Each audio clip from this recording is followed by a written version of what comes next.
High, আমি সহেলি। আশা করছি সকলে খুব ভালো আছেন। ছন্দছাড়া ট্রাভেল ব্লগে আপনাদের সকলকে স্বাগত। আজকে একটা অদ্ভুত জায়গায় দাঁড়িয়ে আছি, দেখতেই পাচ্ছেন সামনে কলার কাঁদি। এটা হচ্ছে একটা কলা বাগান।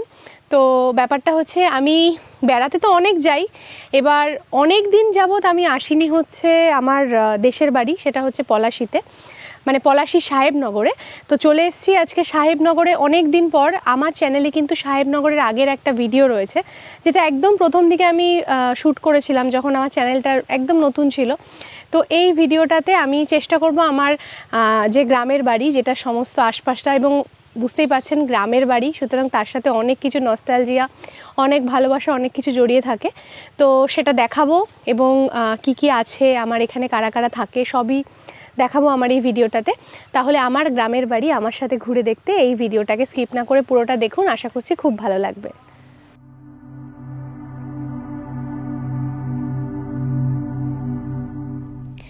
নদিয়া জেলার তেহট্ট ২ নম্বর ব্লকের ছোট্ট সবুজে ঘেরা একটা সুন্দর গ্রাম হলো এই সাহেবনগর। গ্রামের পাশ দিয়ে বয়ে চলা এই জলঙ্গি নদী বহন করছে এখানকার মানুষজনের ইতিহাস এবং জীবনযাত্রার কাহিনী। ছোটবেলায় আমার অনেকটা সময় এই সাহেবনগরে কেটেছে। তার কারণ, পুজোর ছুটি হোক বা গরমের ছুটি, এই পুরো সময়টাই আমি এখানেই কাটাতাম। তাই এখানকার শীত, গ্রীষ্ম, বর্ষা সব কিছুর সাথেই জড়িয়ে আছে আমার নস্টালজিয়া। আমরা ভাই বোনেরা বড় হয়ে বিভিন্ন দিকে ছড়িয়ে গিয়েছি বটে, কিন্তু এখনও কিছু কাছের মানুষ থাকেন এই গ্রামে। তাই এখন এখানে যাওয়ার ফ্রিকোয়েন্সি অনেকটা কমে গেলেও কাছের মানুষদের টানে মাঝে মাঝেই ফিরে যাই শিকড়ের কাছে। তাই আজকের ব্লগটা আমার অন্য ব্লগগুলোর মতো ওই ধরনের কোনো রিসর্ট বা ট্রাভেল ইনফরমেশন না হলেও আমি আমার মনের খুব প্রিয় একটা খাতা খুলে ধরছি আপনাদের কাছে।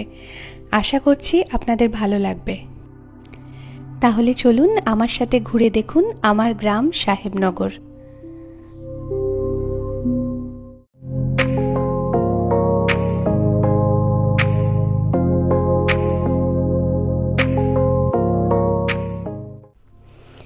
এই গ্রামের কাছাকাছি স্টেশন বলতে পলাশি থেকে সাহেবনগরের দূরত্ব প্রায় 14 কিলোমিটার। তো আমরা গাড়ি নিয়ে এসেছি এবারে, তাই সোজা চলে এলাম আমাদের বাড়িতে। এইটা হচ্ছে আমাদের বাড়ি।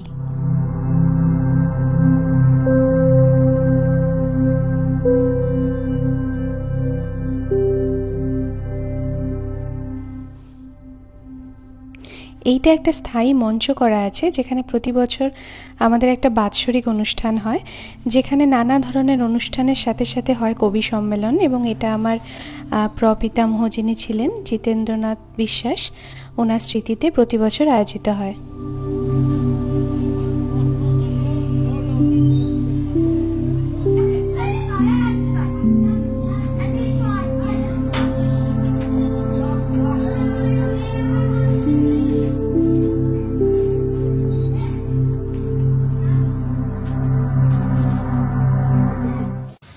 এখন শীতের বিকেল, এই সময়টা কিন্তু গ্রামের বাড়িতে খুব ভালো লাগে। এবার দেখতেই পাচ্ছেন কত সুন্দর একটা পরিবেশ, এই চারপাশে গাছ। আগে না এখানে দুটো খুব বড় বড় একটা গাছ যদিও এখানে আছে, এই যে আমি দেখাচ্ছি, এই গাছটা এখনো আছে। তো গাছ মানে দুপাশে দুটো ছিল, তো এই গাছটা নষ্ট হয়ে গেছে, এই গাছটা রয়েছে, এটা কিন্তু বহু বছর পুরনো এই গাছটা।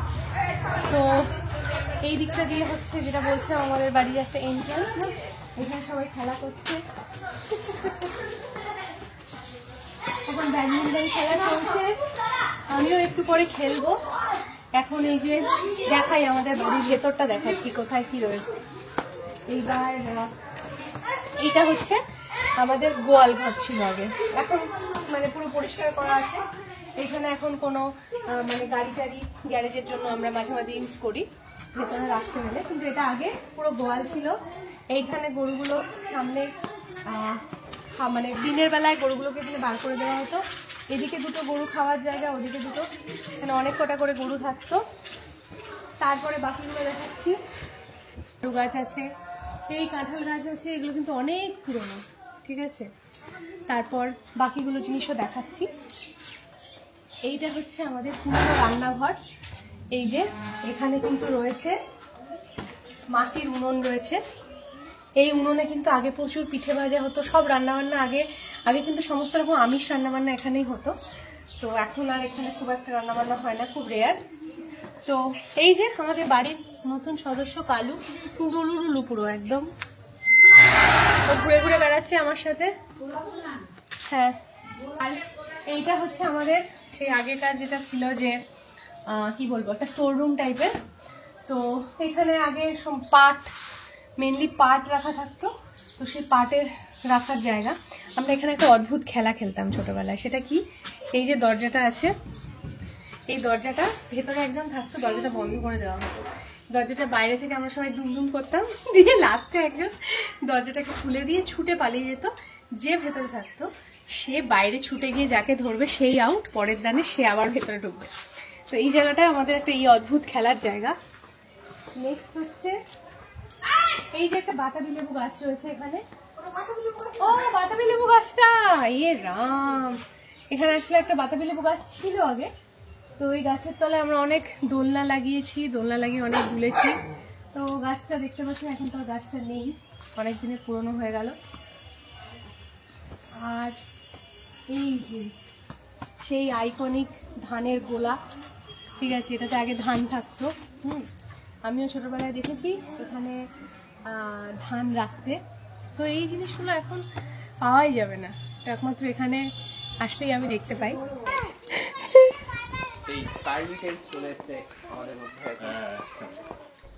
আমাদের বাড়ির সামনে দিয়ে যে রাস্তাটা সোজা মাঠের দিকে যাচ্ছে, সেখান থেকে খানিকটা এগিয়ে গেলেই ডান দিকে তৈরি হচ্ছে বিশাল বড় মা রক্ষাকালীর মন্দির।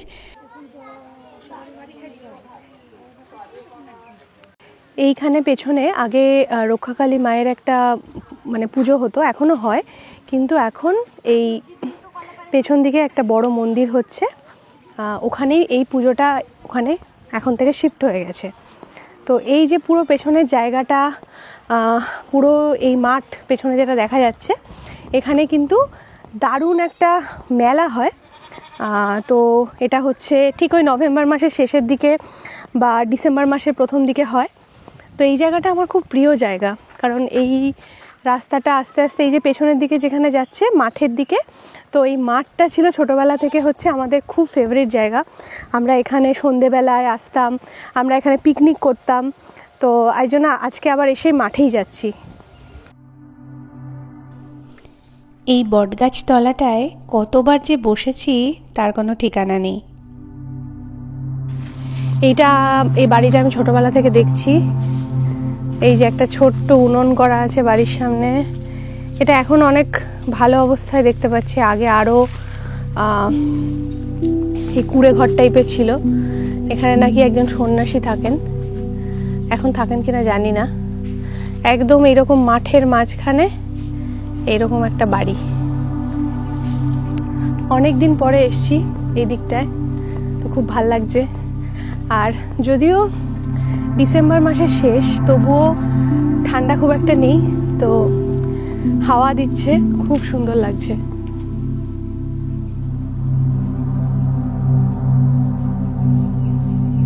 যে এটা হচ্ছে এখানকার বিশ্রাম ঘর, মাইক টাইক অনেক কিছু রাখা আছে এখানে।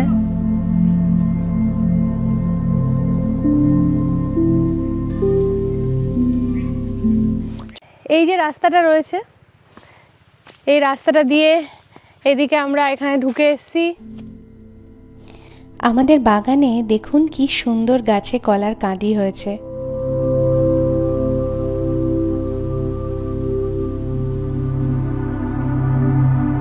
অনেকদিন আগে যখন প্রচুর বৃষ্টি হতো, তখন মাঝে মাঝে এই সমস্ত ক্ষেত, তারপরে সাইডের এই খাল, এগুলো সব জলে ভরে যেত। আর প্রতিটা বাড়িতে থাকতো একটা করে নৌকো, সবাই আমরা এরকম নৌকো করে ঘুরে বেড়াতাম। একদম ক্ষেতের পাশ দিয়ে রাস্তা। আমরা কলা বাগান থেকে এবার ফিরছি ঘরের দিকে, গিয়ে খাবার দাবার খাবো। বিভিন্ন সিনেমায় দেখে দেখে এই ট্রাক্টর জিনিসটাকে চালাতে আমার খুব ইচ্ছা হয়। তো যদিও ইচ্ছেটা ফুলফিল হয় না, তবুও একটু পোজ দিতে ক্ষতি কি।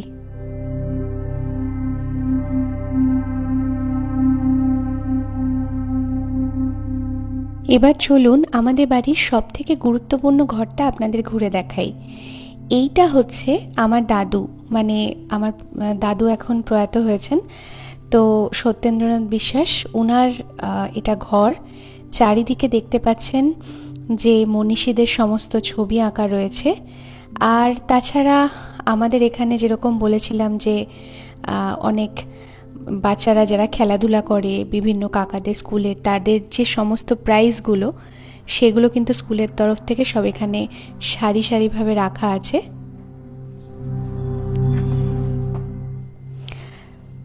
দুপুরবেলা প্রচুর খাওয়া দাওয়ার আয়োজন হয়েছে। খাসির মাংস হয়েছে, আমার ফেভারিট, এবং এই খাসির মাংসটা কিন্তু আমি রান্না করেছি। এখন আমরা সব ভাই বোনরা মিলে খেতে বসেছি।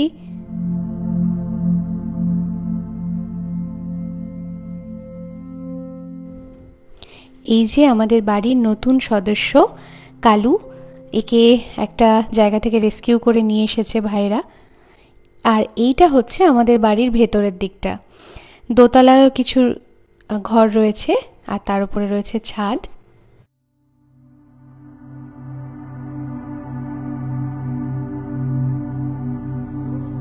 কালু,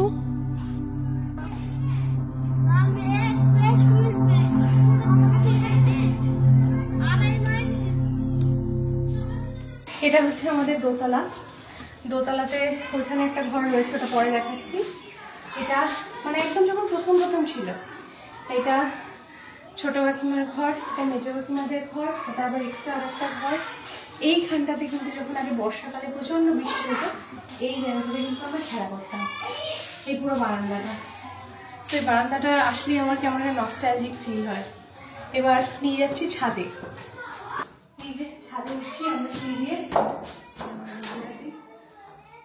সেই আম গাছ, এখানে কিন্তু অনেক আম হয় গরমকালে। নিম গাছ, তাছাড়াও রয়েছে এদিকে আরো অনেক গাছগাছালি রয়েছে, কাঁঠাল গাছ, সব কাঠ ফাট কেটে রাখা আছে। এটা হচ্ছে আমাদের চিলেকোঠার ঘর। এই চিলেকোঠার ঘরটা দেখুন কত খোলামেলা। ছোট্ট একটা ঘর, কিন্তু তিন পাশে তিনটে বড় বড় জানলা, আর যেহেতু এটা একদম টঙে, চারপাশটা সুন্দরভাবে দেখা যায়। ছোটবেলায় এই ঘরটায় প্রচুর খেলাধুলা করেছি। খেলাধুলা কথাটা বারবার বলছি তার কারণ যেহেতু ছোটবেলা থেকে কলকাতায় থেকেছি, যত খেলাধুলা হতো এখানেই আসলে। আর এটা হচ্ছে ঠিক দোতলায় দাদুর ঘরের ঠিক উপরের যে ঘরটা, আর এটার ইউএসপি হচ্ছে এই বিশাল বড় খোলা ব্যালকনি। হ্যাঁ, পারবি আমার সঙ্গে? তাহলে করে দেখ একটু, পারিস কিনা? তো তোকে নিয়ে যাবো না, তো দাদাকে নিয়ে যাবো। বিকেল হতেই চলে এলাম মামার বাড়িতে। একদম পাশের গলিতেই হচ্ছে মামা বাড়ি। এবারে এই যে মামা, বাবা, মাসি সবাই আছে, সাথে মাও এখন একটা বাচ্চার সাথে খুনসুটি করছে। আমরা এখন চলেছি মামা বাড়ির ছাদে। কি বড় বড় সিঁড়ি! এই সিঁড়িগুলোকে কিন্তু ছোটবেলায় আমি বেশ ভয় পেতাম, এত লম্বা লম্বা। একটা জিনিস লক্ষ্য করুন, এখানে কিন্তু সমস্ত বাড়িরই মোটামুটি প্যাটার্নগুলো একই। ওখানেও যেরকম দেখালাম, এখানেও এক ধার দিয়ে ঘর, সামনে একটা বড় খোলা বারান্দা, আর এইখানে দরজা খুললেই সামনে যে জায়গাটা আছে সেটা হচ্ছে একদম পোড়ো বাড়ির মতো। এটা হলো মামা বাড়ির ছাদ।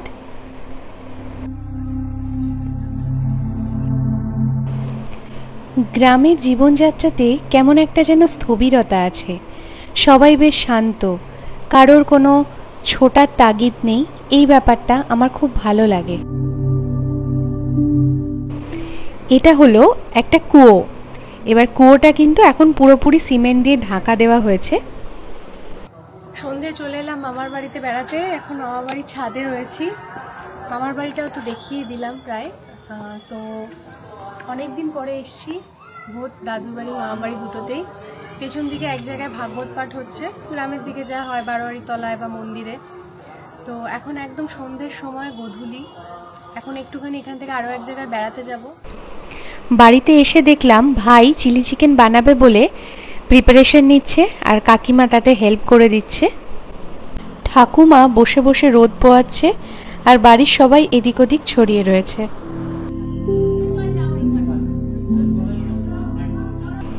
এবারে কিন্তু একটা সিংহভাগ আমি এই কচিকাঁচাগুলোর সাথে কাটিয়েছি। আর এরাও কিন্তু ছবি তুলতে ভীষণ আগ্রহী।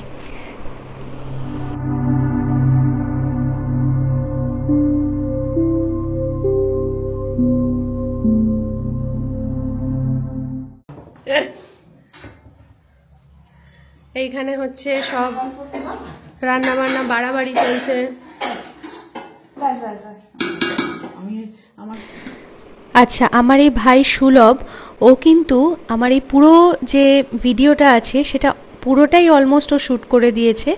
আর তার সাথে সাথে ও আমার এই চ্যানেলের মডারেটরও, তো ওকে একটা আলাদা করে থ্যাংক ইউ।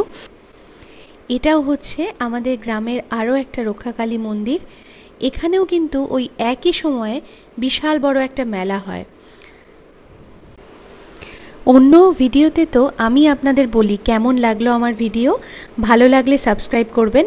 আজকে না হয় এরাই বলুক।